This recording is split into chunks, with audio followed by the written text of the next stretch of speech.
BRS మాజీ మంత్రి హరీష్ రావు మీడియాతో మాట్లాడుతున్నారు. లైవ్ లో చూద్దాం. వారికి రైతును రైతుగా చూశాం.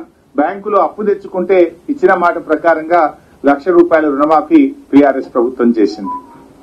రెండవది పీఎం కిసాన్ డాటాను కూడా మేము అమలు చేస్తాం అని చెప్పి ఈ నిబంధనలో చాలా స్పష్టంగా చెప్పారు. 4.13లో ఏమంటారంటే కేంద్ర ప్రభుత్వం అమలు చేసే పీఎం కిసాన్ మినహాయింపులను రాష్ట్ర ప్రభుత్వం వద్ద డేటా లభ్యంగా ఉన్నంత మేరకు మరియు ఆచరణాత్మకంగా అమలు చేయడం వీలైనంత వరకు పరిగణలోకి తీసుకోబడుతుంది. ఇప్పటికే పేపర్ల లీక్లు వచ్చినాయి. మేము కేంద్ర ప్రభుత్వం నుంచి ఇన్కమ్ ట్యాక్స్ కట్టోళ్ళు తెప్పించినాం, మేము ఉద్యోగుల డేటా తెప్పించినాం, పీఎం కిసాన్ నిబంధనలన్నీ కూడా తెప్పించుకున్నాం. అంటే మీరు ఏం చెప్పదలుచుకున్నారు? పీఎం కిసాన్ నిబంధనలను వర్తింపజేసి రాష్ట్రంలో సగానికి సగం రైతులకు రుణమాఫీ లేకుండా ఎగ్గొట్టే ప్రయత్నం. మీకు ఇంకా బాగా అర్థం కావడానికి ఒక చిన్న ఉదాహరణ చెప్తాను. రైతు బంధు కింద మన రాష్ట్రంలో రైతు బంధు పొందిన రైతులు ఎందరు అంటే 68,99,079 మంది రైతులకు రైతు బంధు వచ్చింది. పీఎం కిసాన్ ఎంతమందికి వచ్చింది? 30,36,000 మందికి పీఎం కిసాన్ వచ్చింది. అంటే సగం మంది కూడా రాలేదు. అంటే దాదాపు 69 లక్షల మంది రైతు బంధు వస్తే 30 లక్షల మందికి మాత్రమే పీఎం కిసాన్ వచ్చింది. అంటే 39 లక్షల మంది రైతులు ఎగిరిపోయినట్టే కదా. పీఎం కిసాన్ నిబంధనలు అమలు చేయడం అంటే 39 లక్షల మంది రైతులకు రుణమాఫీకి దూరం చేయడమే. రైతు బంధు అందుకున్నది 69 లక్షలు అయితే పీఎం కిసాన్ అందుకున్నది 30 లక్షలు. పీఎం కిసాన్ నిబంధనలు అమలు చేస్తాము అంటే 39 లక్షల మంది రైతులు రుణమాఫీకి అర్హత కోల్పోతా ఉన్నారు. అదేవిధంగా మీరు డబ్బులో చూడండి. రైతు బంధు కింద ఒక సంవత్సరానికి మనం ఇచ్చే డబ్బు 15,248 కోట్లు. పీఎం కిసాన్ కింద ఇచ్చేటువంటి డబ్బు ఒక సంవత్సరానికి 1,821 కోట్లు. ఎక్కడ 15,248 కోట్లు, ఎక్కడ 1,821 కోట్లు? అంటే దీన్ని బట్టి మెజారిటీ రైతులను ఇవాళ రుణమాఫీకి ప్రభుత్వం దూరం చేయడానికి ఈ నిబంధనలు పెట్టి అన్యాయం చేస్తా ఉంది.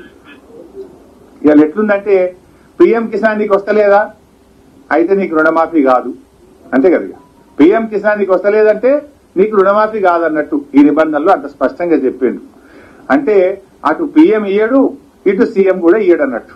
అటు పీఎం ఇయ్యడు, ఇటు సీఎం ఇయ్యడు. అంటే బడే భాయ్ బాటలో చోటే భాయ్ నడుస్తుండ్రు, అంతే కదా. బడే భాయ్ బాటలో ఈ చోటే భాయ్ నడుస్తున్నట్టు కనబడుతున్నది ఇప్పుడు. అటు పీఎం ఇయ్యడు, ఇటు సీఎం ఇయ్యడు. పీఎం కిసాన్ నిబంధనలు అమలు చేయడం అంటే 60% మంది రైతులను రుణమాఫీకి దూరం చేయడమే. అంటే ఇలా పీఎం కిసాన్ లో ఏముంటది? ఇన్కమ్ ట్యాక్స్ కట్టే వాళ్ళకి ఇవాళ రేపు రైతులు ఏమైపోయింది? తమ పిల్లలు విదేశాల్లో చదువుకోవాలన్నా, తాము ఇల్లు కట్టుకోవాలనుకున్నా, తాము ఏదైనా వాహనం కొనుక్కోవాలంటే కూడా ఐటీ రిటర్న్స్ ఉంటేనే లోన్లు వస్తా ఉన్నాయి బ్యాంకుల్లో. అంటే ఇవాళ పిల్లల చదువుల కోసమో, ఇల్లు కట్టుకోవడం కోసమో, ఓ ట్రాక్టర్ కొనడం కోసమో, వాహనం కొనడం కోసమో రైతు ఇన్కమ్ ట్యాక్స్ ఫైల్ చేస్తే అతను రుణమాఫీకి అనర్హుడు. ఇవాళ కార్మికులు ఉంటారు, ఆర్టీసీ కార్మికులు, సింగరేణి కార్మికులు, ఎంతో మంది 4th క్లాస్ ఎంప్లాయీస్, చిరు ఉద్యోగులు, రిటైర్డ్ పెన్షనర్లు, వాళ్ళందరినీ కూడా రుణమాఫీకి దూరం చేసింది కదా. ఉపాధ్యాయులు, ఉద్యోగులు, రిటైర్డ్ ఉద్యోగులు, పెన్షనర్లు, ఆర్టీసీ కార్మికులు, సింగరేణి కార్మికులు, 4th క్లాస్ ఎంప్లాయీస్, ఈ చిన్న వాళ్ళందరినీ కూడా ఇవాళ మీరు రుణమాఫీకి దూరం చేసే ప్రయత్నం చేస్తా ఉన్నారు. అంటే గతంలో మా ప్రభుత్వం ఉండే, మేము రుణమాఫీ చేసినప్పుడు ఈ పీఎం కిసాన్ నిబంధనలు పెట్టలేదు, ఇలాంటి కోతలు మేము ఆలోచించలేదు.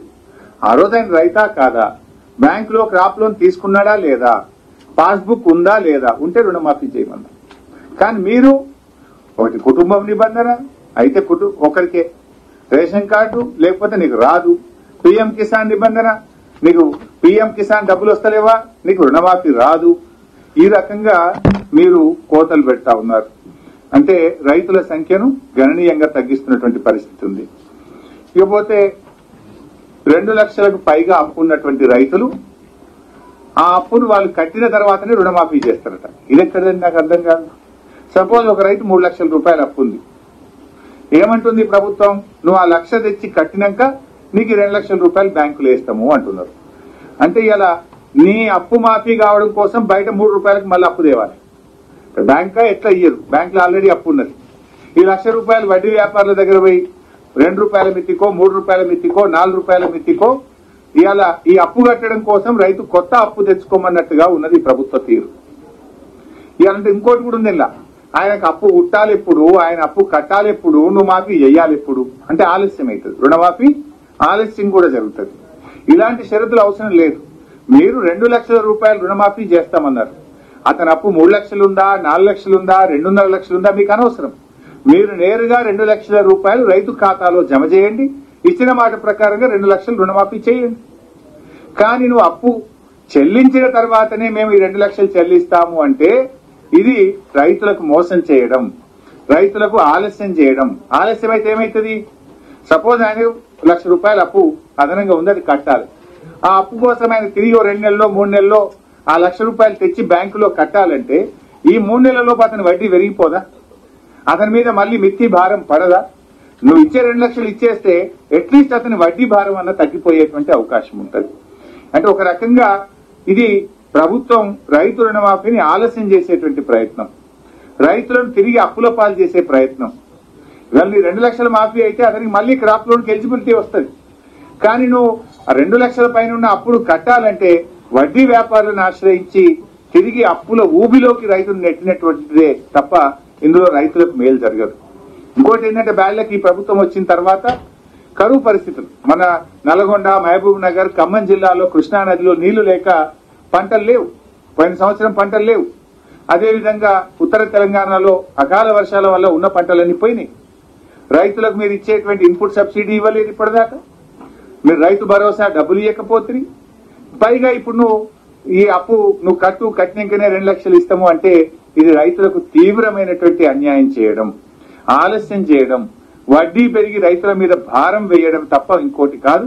ఇటువంటి నిబంధనలన్నీ తొలగించి నేరుగా రైతు ఖాతాలో అతని అప్పు ఎంతన్నా ఉండని మీరు ఇచ్చిన మాట ప్రకారంగా 2 లక్షల రుణమాఫీ చేయాలని, ఇందులో పెట్టిన 4.11 షరతును తొలగించాలని చెప్పి బీఆర్ఎస్ పార్టీ డిమాండ్ చేస్తా ఉంది. తర్వాత ఇంకో మాట అన్నారు అందులో, ఈ పథకం అంటే 3.2 ఇందులో చూస్తే నిబంధన 3.2లో ఈ పథకం స్వల్పకాలిక పంట రుణాలకు వర్తిస్తుంది. స్వల్పకాలిక పంట రుణాలు ఉదాహరణకు పండ్ల తోటలు ఉంటాయి, మామిడి తోట, బత్తాయి తోట, నిమ్మ తోట. అది స్వల్పకాలికం కాదు కదా, 4 ఏళ్లకు పంట వస్తుంది. 4 ఏళ్ల తర్వాత నీకు క్రాప్ వస్తుంది. మరి నువ్వు బత్తాయి తోట పెట్టినావు నీకు రుణమాఫీ లేదు, నువ్వు మామిడి తోట పెట్టినావు నీకు రుణమాఫీ లేదు, నువ్వు ఆయిల్ పామ్ పెట్టినావు నీకు రుణమాఫీ లేదు, నువ్వు యూకలిప్టస్ పెట్టినావు నీకు రుణమాఫీ లేదు, నువ్వు జామ్ ఆయిల్ పెట్టినావు నీకు రుణమాఫీ లేదు. అంటే ఈ రైతే కదా, రైతు ఏ రకమైన పంట పెట్టింది అనేది ముఖ్యం కాదు. నువ్వు స్వల్పకాలిక పంట రుణాలకే వర్తిస్తుంది అంటే రాష్ట్రంలో నాకు తెలిసి దాదాపుగా రమారమి హార్టికల్చర్ కింద దీర్ఘకాలిక పంటల కింద 8-10 లక్షల ఎకరాల్లో పంట సాగుతుంది. అంటే 8-10 లక్షల మందిని నువ్వు ఎగరగొట్టినట్టే కదా. పీఎం కిసాన్ కింద కొందరిని ఎగరగొడతావు, కుటుంబం కింద కొందరిని ఎగరగొడతావు, పండ్ల తోటలు పెడితే కొందరిని ఎగరగొడతావు, ఆధార్ కార్డు లేదని కొందరిని ఎగరగొడతావు, రేషన్ కార్డు లేదని కొందరిని ఎగరగొడతావు. ఇది ఎక్కడి న్యాయం అని నేను అడుగుతా ఉన్నా. అంటే కోతలు తప్ప నిజంగా రైతుకి ఇచ్చే ఉద్దేశం మీలో మాకు కనబడతలేదు. ఇకపోతే రీషెడ్యూల్ చేసుకున్న రైతులకు రుణం వర్తించదు అంటాడు. అసలు రీషెడ్యూల్ ఎప్పుడు చేస్తారు, ఎందుకు చేస్తారు రీషెడ్యూల్?